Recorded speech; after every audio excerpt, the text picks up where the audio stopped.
Naalala ko, gigising pala ako na maaga dahil magluluto ko ng spaghetti para baonin ng mga bata. Malalaki na kasi ang mga anak ko kaya sila na nga lang gumigising ng maaga para magsaing. At ako naman minsan kapag may lulutuin na ulam ay ako ang nagluluto at minsan naman ay si Dada ang nagluluto. Sa totoo lang hindi talaga ako morning person. Mahirap kasi ako makatulog sa gabi kaya sa umaga lang ako nakakabawi. Ito nga palang spaghetti, stock pa namin yung nakaraang grocery pa namin. At ito namang hotdog pinabili ko kahapon. Maganda rin pala kapag nag-i-stock ka, no? Meron kang mahuhugot kapag kailangan. Nagpakulo na nga ako ng tubig para sa spag noodles at lalagyan ko na lang ng konting mantika at konting asin. Habang ang nagpapakulo ako ng tubig ay ihahanda ko na ang iba. Sakto din talaga, meron pa kaming natirang Edin cheese. Wala nga kaming nabiling karne kaya ang ihahalo lang namin ay corned beef at hotdog. Ilang piraso nga lang ang ilalagay ko na hotdog dahil babaunin pa nila ito. Kumulo na nga ang tubig at nilagay ko na nga, hindi ko na nga na-videohan. Pinahalo-halo ko nga muna sa anak ko at baka magdikit-dikit. Pinaba ko nga muna at inuna ko nga muna ang uulamin nila.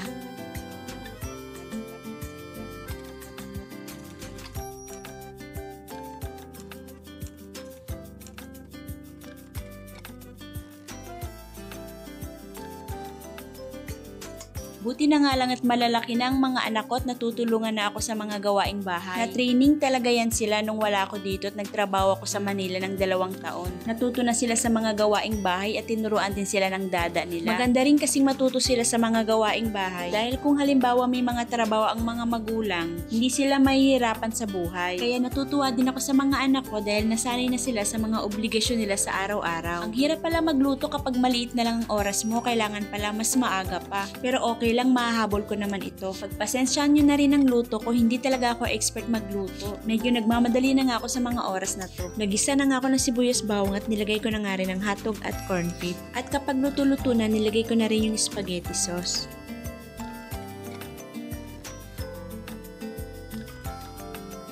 Maglalagay na rin ako ng magic sarap, asin, ketchup at pamintang durog.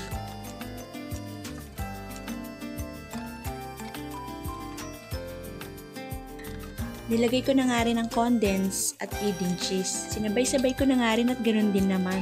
At pakukuluan na lang natin ng ilang minuto. At ewan ko ba, ako yung taong kapag nagluluto, hindi talaga ako mahilig magtikim-tikim. Tinatansya-tansya ko lang talaga.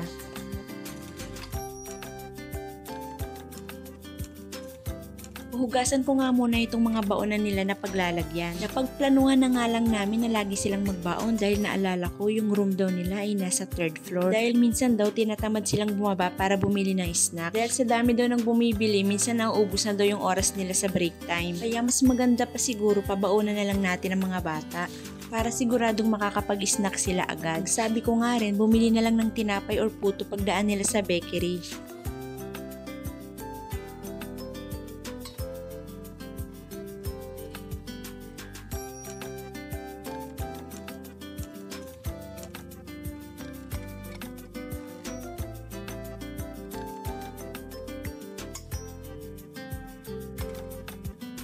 Sobrang nagmamadali na nga ako dahil aalis na sila.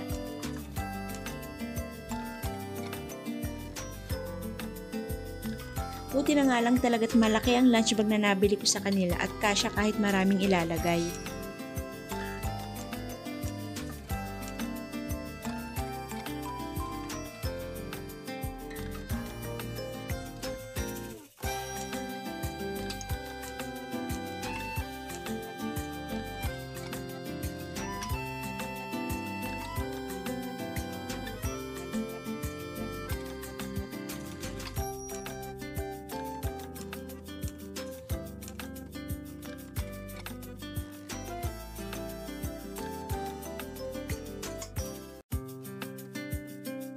Thanks for watching guys. God bless.